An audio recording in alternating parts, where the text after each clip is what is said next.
अबे विनोद, तूने हलवाई को सारा सामान तो दे दिया है ना। अक्षय की शादी में कोई कमी नहीं रहनी चाहिए। आखिर सबसे छोटा भाई है तुम सबका। हाँ माँ, आप चिंता मत करो, मैं पूरा ध्यान रखूंगा। मंगल बेटा, तूने तो कहा था कि फूल का ऑर्डर दे दिया है, यहाँ तो फूल पहुँचे ही नहीं। अब क्या बहू की विदाई के बाद फूल आएंगे? माँ, मैंने अभी बात की है फूल वाले से, वो रास्ते में ही है। आप किशोर भैया से क्यों नहीं कहती कुछ करने को? किशोर पहले ही मेरे बताए काम कर रहा है।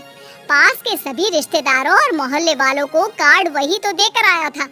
रिसेप्शन के लिए हॉल भी उसी ने बुक किया था। टेंट कुर्सी वालों को भी तो वही देख रहा है। पर कई मोहल्ले वाले तो हमारे बड़े पूरे परिवार से जलते भी है, उन्हें बुलाने की क्या जरूरत थी? बेटा, शादी ब्याह में तो बुलाना ही पड़ता है, नहीं तो लोग क्या कहेंगे। दादी दादी देखो ना, हलवाई अंकल हमें लड्डू नहीं दे रहे, आप इनको डांटो ना। अरे चैन सुख दे देना बच्चों को लड्डू, क्यों तंग कर रहा है इन्हें? बीबी जी, मैं कहाँ मना कर रहा हूँ, लेकिन लड्डू बनते ही ये बच्चे उठा उठा कर खा लेते हैं। अरे मैं तो इन्हें थाल में रख के परोस भी नहीं पा रहा। भागो, अब कोल्ड ड्रिंक पीने चलते हैं। भागो भागो, अब कोल्ड ड्रिंक पीने चलते हैं। जैसे कि आप देख रहे हैं, आज इस घर के सबसे छोटे बेटे अक्षय की शादी है। घर में बहुत चहल पहल है। कुलभूषण की बीवी कमला को फुर्सत ही नहीं है कामों से, लेकिन कुलभूषण और घर के बाकी लोग कहाँ हैं? आइए देखते हैं। अजी, आप यहाँ आराम से बैठकर गाने सुन रहे हो और घर में अभी तक इतने काम बचे हैं करने को।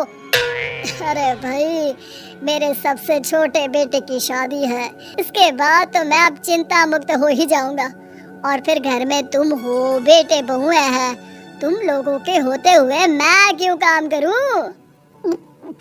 मैं तो शान से बेटे की शादी में जाऊंगा तैयार होकर। अरे ठीक है, अब आप आराम ही कीजिए। एक बार अभिषेक की बीवी आ जाए, फिर मैं भी आराम करूंगी और मेरी चारों बहुएं पूरे घर की जिम्मेदारियां संभाल लेगी। इतना कहकर कमला वापस अपने काम में लग जाती है। बेटा भी, तू अब तक तैयार नहीं हुआ? किससे बात कर रहा है फोन पर? तैयार कैसे हूँ? सैलून जाने से तो आपने मना किया है, क्योंकि मुझे हल्दी लग चुकी है। भाभियों को देखो, सुबह से पार्लर में है। अक्षय की शादी हो जाती है और नंदिता बहू बनकर घर आ जाती है। लेकिन इस घर की खुशियों को मानो किसी की नजर लग गई थी। नंदिता के आने के बाद आए दिन घर की शांति भंग होती रहती। अपने माँ बाप की इकलौती बेटी को इतने बड़े परिवार की जिम्मेदारियाँ कहाँ संभालनी थी? अभी देखो ना, मेरे हाथों की मेहंदी भी अभी नहीं उतरी है और तुम्हारी मम्मी ने मुझे घर के कामों में लगा दिया। मैंने सोचा था कि घर की सबसे छोटी बहू होने के कारण मुझे सब पलकों पर बिठा के रखेंगे, पर यहाँ तो पलक झपकने की भी फुर्सत नहीं मिलती। देखो नंदू, शादी के पहले ही मेरे घर वालों ने तुम्हें और तुम्हारे पेरेंट्स को बता दिया था कि मैं जॉइंट फैमिली में रहता हूँ, तो फिर अब ये शिकायत क्यों? और फिर तुमसे पहले मेरी भाभी भी तो आई थी शादी करके, उन्होंने तो कभी कुछ नहीं कहा। नंदिता तब तो चुप हो जाती है, लेकिन ऐसा बहुत दिनों तक नहीं चलता। अरे नंदिता, माँ बाबूजी की दवाई का टाइम हो गया है, उन्हें दवाई दे आओ और उसके बाद सबके लिए नाश्ता बना देना। पर भाभी, मैं तो अभी अपना फेवरेट सीरियल देख रही हूँ, प्लीज मेरी जगह आप कर लो ना ये काम।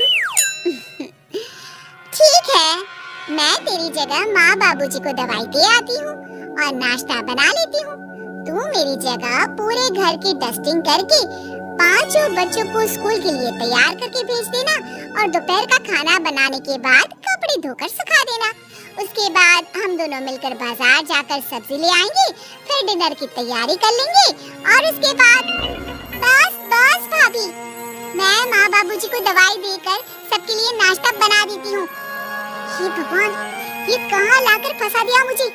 मेरे घर में तो गिनती की 8 रोटियां और 2 सब्जी बनती थी और नाश्ता निपट जाता था। यहाँ तो रोटियों का ढेर और सब्जियाँ बड़े बड़े पतीलों नाश्ता बनते बनते लंच का टाइम हो जाता है और लंच बनते बनते डिनर का। अभी मुझ में तुम्हारे पूरे परिवार का नखरा उठाने की और ताकत नहीं बची। मैं ऐसे नहीं रह सकती। अरे तो क्या चाहती हो तुम? मुझे अलग रहना है बस। तो ठीक है, हम कल ही शिफ्ट हो जाएंगे किराए के घर में। इतना बड़ा घर होते हुए हम किराए पे क्यों रहेंगे? नाजीरा, घर में ही दीवार खड़ी करो अपने हिस्से के आगे। घर के साथ साथ घर की खुशियों में भी दीवार खींच जाती है। ऐसे ही कई महीने बीत जाते हैं और नंदिता माँ बन जाती है। बच्चे के आने से अभिषेक के कंधों पर खर्चों का बोझ आ पड़ता है। अभिषेक का बोझ कम करने के लिए नंदिता भी पार्ट टाइम जॉब कर लेती है, लेकिन इससे उसके सर पर नौकरी, घर और बच्चे की जिम्मेदारी बढ़ जाती है। नंदिता, ये क्या है? तुमने घर भी ठीक से साफ नहीं किया, ना ही मेरे कपड़े धुले हैं। चिंटू के बाल भी कटवाने जा रहा था, देखो उसके बाल कितने बढ़ गए हैं। अरे करती क्या हो पूरा दिन तुम? मैं करती क्या हूँ? तुम्हारा नाश्ता और लंच बनाने के बाद चिंटू को डे केयर सेंटर पर छोड़ कर आती हूँ, फिर खुद ऑफिस जाती हूँ। पूरा दिन काम करके आने के बाद बिना आराम किए बाजार से सब्जियाँ लेकर आती हूँ, घर आकर खाना बनाती हूँ, चिंटू को देखती हूँ और क्या करूँ मैं? तो किसने कहा था अपने सर पर इतने काम लेने को? मत जाओ ऑफिस। ऑफिस जाए बिना घर के खर्चे कहाँ से पूरे होंगे? चिंटू की डे केयर का खर्च, उसके लिए बेबी फूड का खर्च, प्रेस वाले का खर्च, ये सब तुम्हारी सैलरी से होता नहीं है। अगर परिवार से अलग नहीं होती तो इतनी मुसीबतें नहीं उठानी पड़ती तुम्हें। तुम्हें परिवार के साथ मिलकर काम करने में दिक्कत थी, लेकिन काम तो अब भी बहुत है तुम्हारे सर पर। चिंटू को भी डे केयर भेजने की जरूरत नहीं पड़ती। उसको गोद में खिलाने के लिए दादा दादी और घर के सभी बड़े होते। उसके साथ खेलने के लिए उसके भाई बहन भी होते। मेरे तीनों बड़े भाइयों के बच्चे भी बड़े हुए हैं, लेकिन बिना महंगा बेबी फूड खाए, क्योंकि मेरी माँ और भाभियाँ बहुत अच्छे से जानती है कि बच्चे को क्या खिलाना चाहिए। बिजली के बिल जैसे खर्चे भी सब मिलकर बांट लेते थे, लेकिन तुम्हें तो सबसे अलग रहने में ही मजा आता है। तो अब शिकायत क्यों करती हो? बस करो अभिषेक, बस करो। मैं मानती हूँ कि मैं गलत थी। मेरे एक गलत फैसले ने हमें बिल्कुल अकेला कर दिया है सबसे। एक घर में होते हुए भी हम बाकी परिवार से अजनबियों की तरह रह रहे हैं। अभिषेक और नंदिता की सारी बातें घर के बाकी लोगों को सुनाई दे रही थी। तभी कमला बोल पड़ती है।